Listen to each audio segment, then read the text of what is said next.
If you have recently lost your husband, I want you to pause for a moment. Take a deep breath with me. You are not alone, and you do not have to figure everything out right now. In fact, there are some very important decisions that you should not rush into, no matter how strong the pressure feels or how much the world seems to expect you to move on. Losing your life partner is like losing a part of yourself. The routines, the quiet glances, the unspoken understanding, all of it changes in an instant. And in the middle of that pain, people often feel the urge to make quick choices. Sometimes it is out of fear. Sometimes it is just to feel like they are doing something. But I want to gently remind you, this is not the time for fast answers. This is the time to take care of your heart. This video will walk you through 5 major life decisions that you should not rush after the loss of your husband. These are choices that can wait. And sometimes, waiting is the most loving thing you can do for yourself. You're not just watching a video. You're sitting in a space where you are seen, heard, and supported. So let's begin. Let's take this one gentle step at a time, together. Decision number 1, selling the house. Let's talk about one of the first big decisions many people feel pushed to make after the loss of a husband, selling the house. In the quiet days that follow a loss, the home can feel like too much, too big, too quiet, too full of memories that hurt. You might walk into the bedroom and feel like you can barely breathe. You might look at the kitchen table and still see his coffee mug sitting there, even when it's not.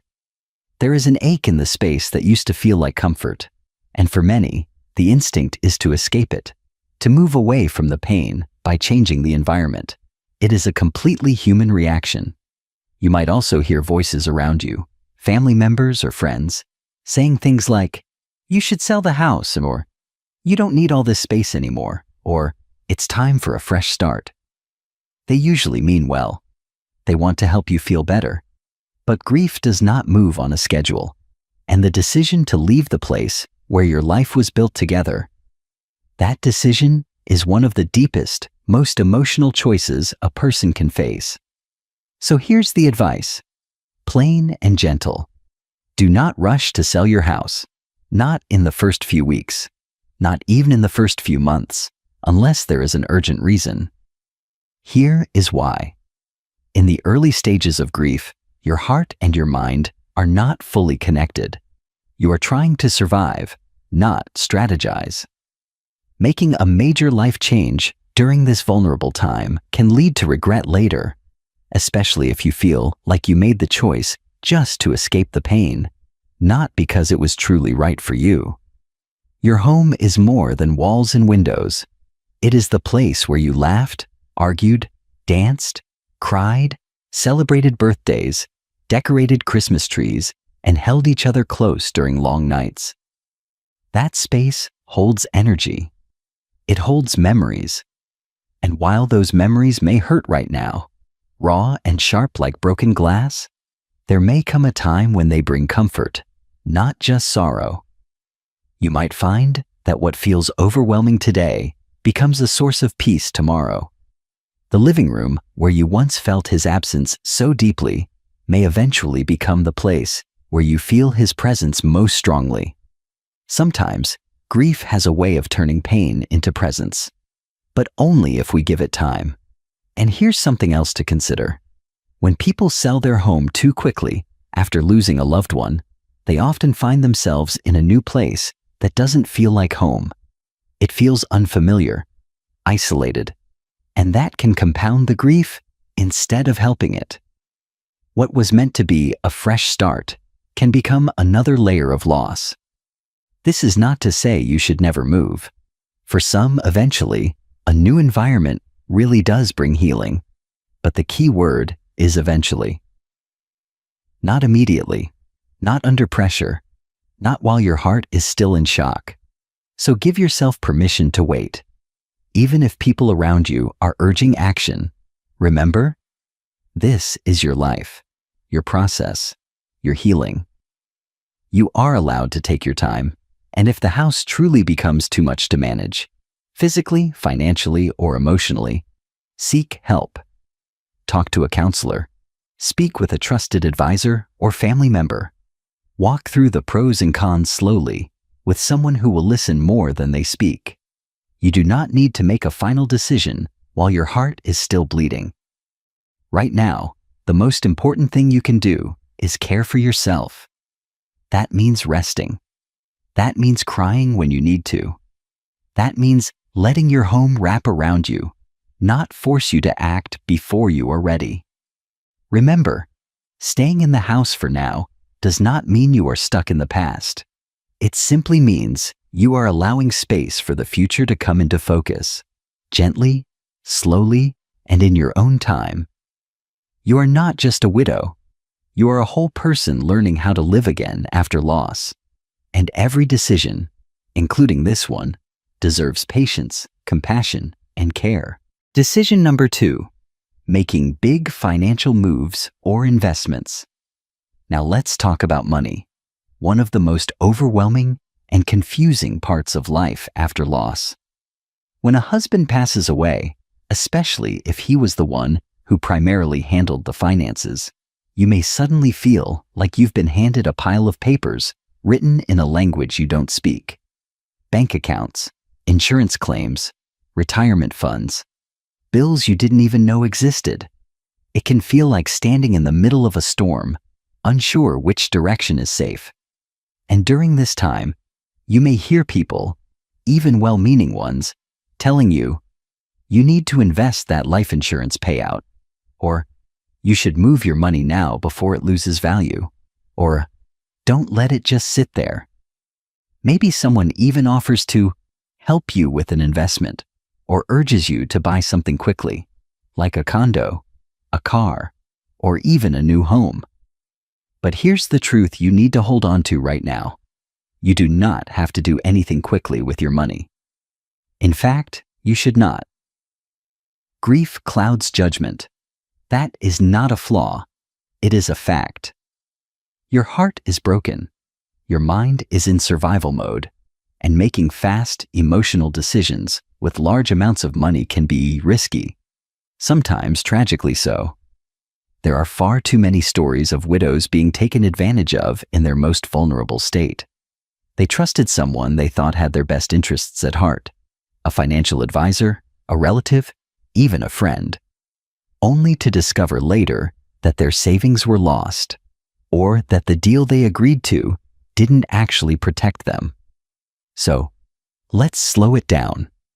The smartest financial move you can make right now is not making a move at all. Let the money sit in a safe account. Let the bills get organized. Let your heart catch up before your wallet takes a step. If you do not already have one, find a fiduciary financial advisor. And I want to emphasize that word, fiduciary. That means they are legally required to act in your best interest, not theirs. Avoid anyone who pressures you, who speaks in confusing jargon, or who makes you feel small for asking questions. You deserve respect and clarity, nothing less. This is also not the time to loan out large amounts of money, even to people you care about.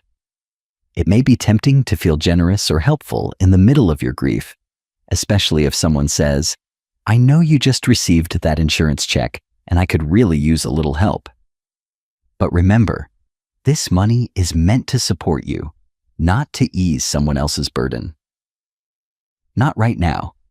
Take the time to understand what you have. Ask questions. Write things down. Get a second opinion. If you're unsure whether something is a good idea, sleep on it. Or better yet, wait 30 days. If it's truly a wise decision, it will still be wise next month. And about investments, yes, they matter. But there will be time for that later, when your head is clearer and your emotions are steadier. Right now, your number one financial goal is preservation, not growth. Keep what you have safe. Avoid risks. Keep your footing steady. Here's something simple and powerful you can say when someone is pushing you to make a quick decision. "Thank you, but I'm not making any major financial choices right now. I need time to process things."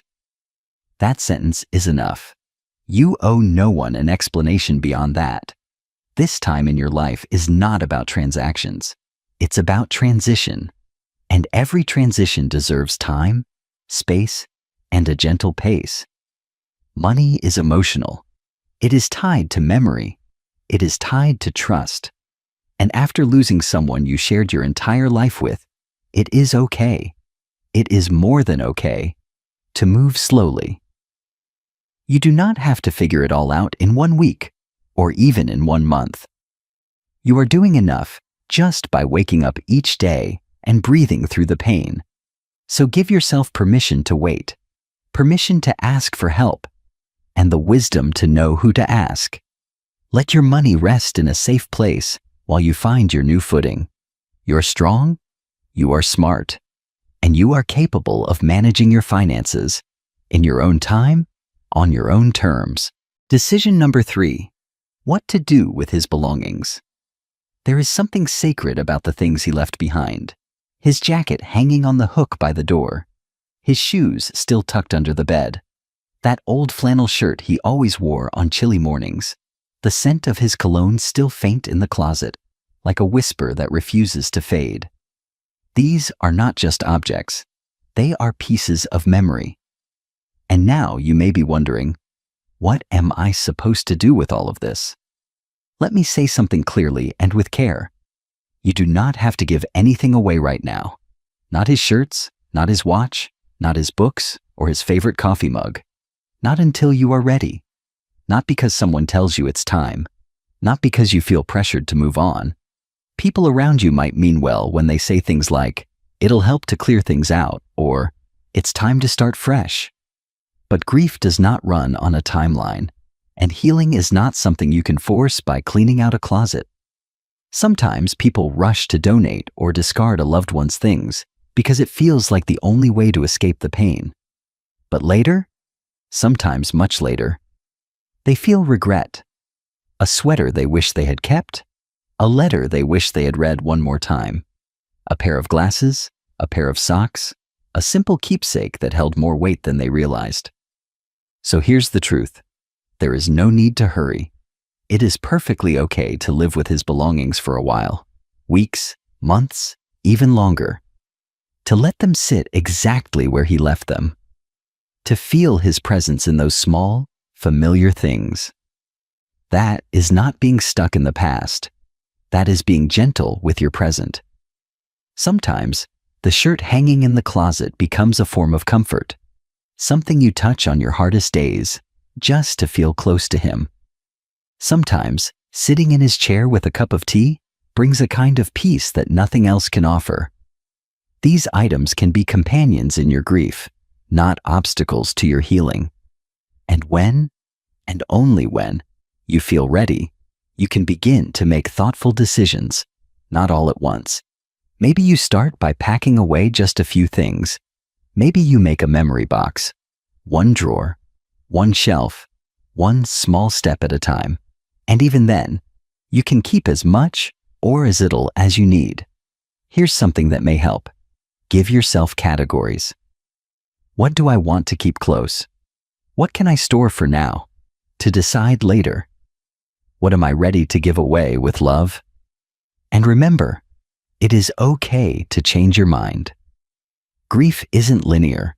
What feels right one day might not the next. That's normal.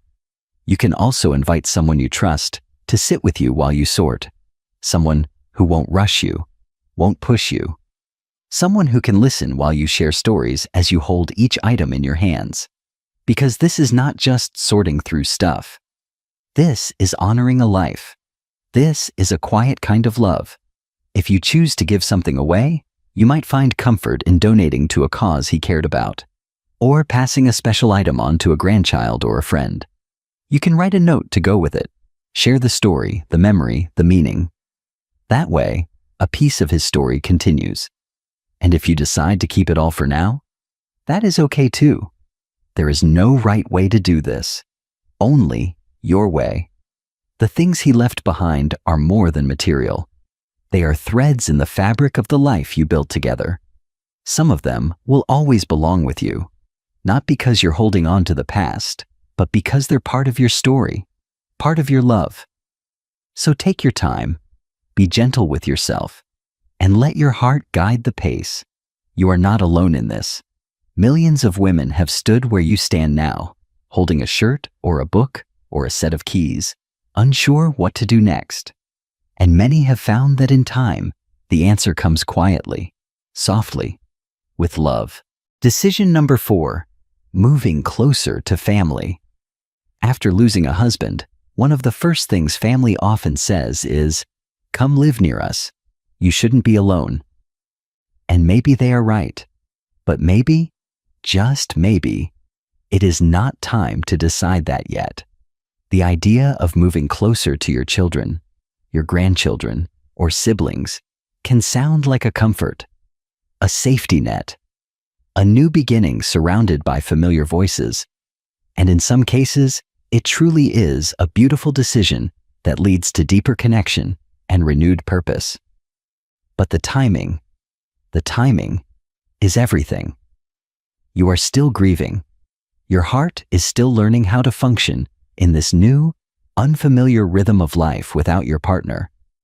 And in the middle of that grief, your mind is searching for something steady, something that feels like forward motion.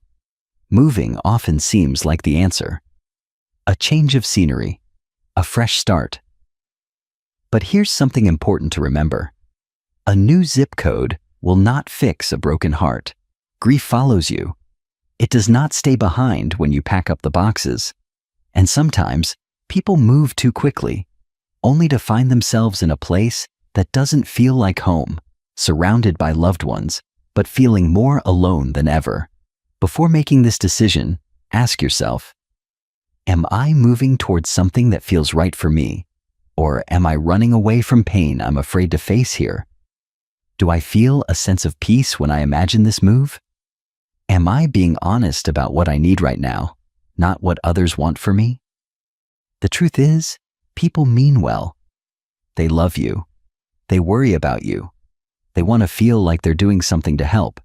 And inviting you closer is one way they try to do that. But you are allowed to say, "Thank you. I just need some time to figure out what's best for me."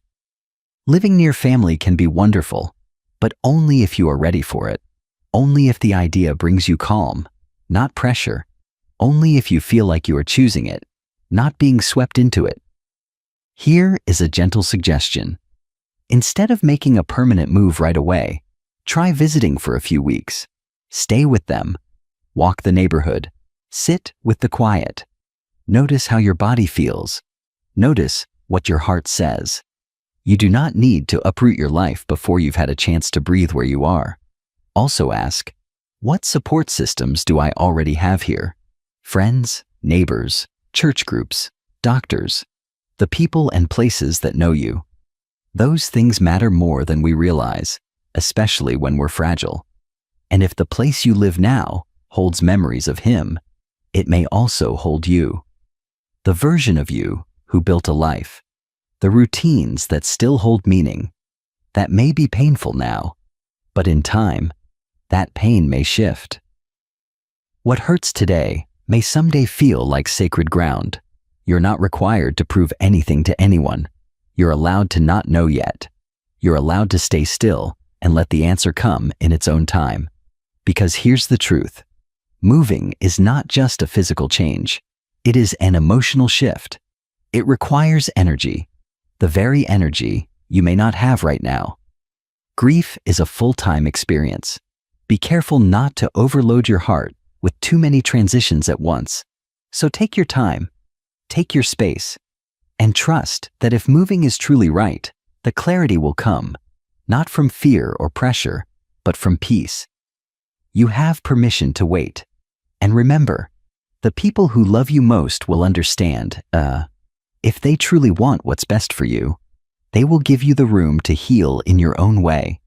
You have survived something unthinkable. You do not need to carry the added weight of rushed decisions. Wherever you are right now, that's where healing begins. And wherever life leads next, that is your choice, when you are ready. Decision number 5, starting a new relationship. Let's talk about something that many widows carry quietly in their hearts, even if they don't speak it out loud: the question of whether or not to love again. It's a thought that might surprise you, or even scare you, in the months or years after your husband passes. One day, after all the numbness and all the tears, there may come a moment when you notice the loneliness a little more, the silence a little deeper, and you may wonder, am I allowed to want companionship again? The answer is yes, but the bigger question is when. And the gentle truth is, you do not need to rush into a new relationship, not to fill a space, not to stop the sadness, and certainly not to meet someone else's expectations. Grief is not a vacancy. It's not something to replace with a new person. It is love with nowhere to go. It is the echo of a shared life. It deserves to be honored, not patched over. Some people may say, it's time to get back out there, or you're still young, you should meet someone, or he wouldn't want you to be alone. And maybe they're right. Maybe someday you will want to share your life again. But here's what matters most. Let the next chapter begin when your heart is truly ready, not when your loneliness gets too loud. You see, being lonely is not the same as being ready for love. It's natural to crave connection, someone to talk to over dinner, someone to hold your hand, someone to check in before bed. But deep love requires deep presence. And if your heart is still tangled in grief, you may not be ready to fully open it again. That's not a flaw. That's human. Sometimes what we really need is companionship, not romance. A friend, a community, a shared activity, something to make the days feel less long, without the pressure of emotional commitment. And that's okay too. If and when you do decide to explore a relationship again, take it slow. Listen to your inner voice. Don't compare this new connection to the love you had, because it won't be the same. It can't be. That love was yours, unique, sacred. What comes next will be different, not better, not worse, just different. And if you never feel the desire to be with someone again, that's okay too. You're not unfinished without a partner.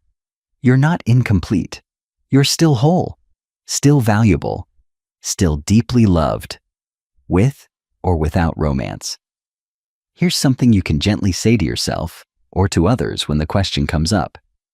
I'm giving myself time. If love finds me again, I'll know. But for now, I'm focused on healing. You owe no one an explanation. Your heart is your own. Love after loss is possible. But so is living a beautiful, meaningful life on your own, filled with purpose, peace, and connection in new and surprising ways. And if a new relationship does bloom someday, it should feel like a gift, not a rescue. You're not broken. You're not waiting to be saved. You are rebuilding, day by day, with strength, with grace, and with deep wisdom. Whatever you choose, whenever you choose it, let it come from love, not from fear. Love for the life you shared, love for the woman you are becoming, and love for the life that still stretches out ahead of you, full of possibility. You're allowed to want joy again. You're allowed to feel love again. You're allowed to say, not yet, or never, or maybe one day. And no matter what, your story is not over. It's just changing. And that, in itself, is a quiet kind of hope. If you've made it this far in the video, I just want to pause and say something simple, but important. You are doing better than you think. Grief doesn't look like progress. It doesn't move in straight lines. Some days, getting out of bed feels like a victory. Other days, the smallest memory knocks the wind out of you. And that's okay. You've just walked through 5 of the biggest decisions a person can face after losing a husband, and you're still here, listening, thinking, breathing. That means something. That is strength. You don't have to be brave every minute. You don't have to make every choice today. You're allowed to go slow, to change your mind, to wait. You're allowed to let the quiet be quiet and let the answers come when they're ready. If no one has told you this lately, you are not failing. You are grieving. And grief is a form of love that has nowhere to go, so it shows up in tears, in memories, in moments of deep stillness. And all of it is valid. There is no award for rushing through the pain. There is no deadline for healing. You're not behind. You're human. So here's what I hope you take away from this space. You don't have to make life's biggest decisions in the middle of your hardest season. You can take your time. You can say, not yet. You can say, I don't know. You can say, I'm not ready. And when you are ready, for change, for movement, for new beginnings, you'll know. Not because someone told you, but because you felt it in your own time, in your own way. Let this video be a reminder that you are not walking through this alone. Somewhere out there, others are sitting with the same questions, the same silence, the same ache, and in some quiet, powerful way, we're walking this path together. If this message touched your heart, please share it with someone who might need it. A friend, a sister, a neighbor. You never know who's carrying the same kind of quiet pain. And if you ever need to hear this again, come back. This space will be here for you, full of calm, full of care, full of hope. You are still here. You are still standing. You are still loved. Take one breath, one choice, one day at a time.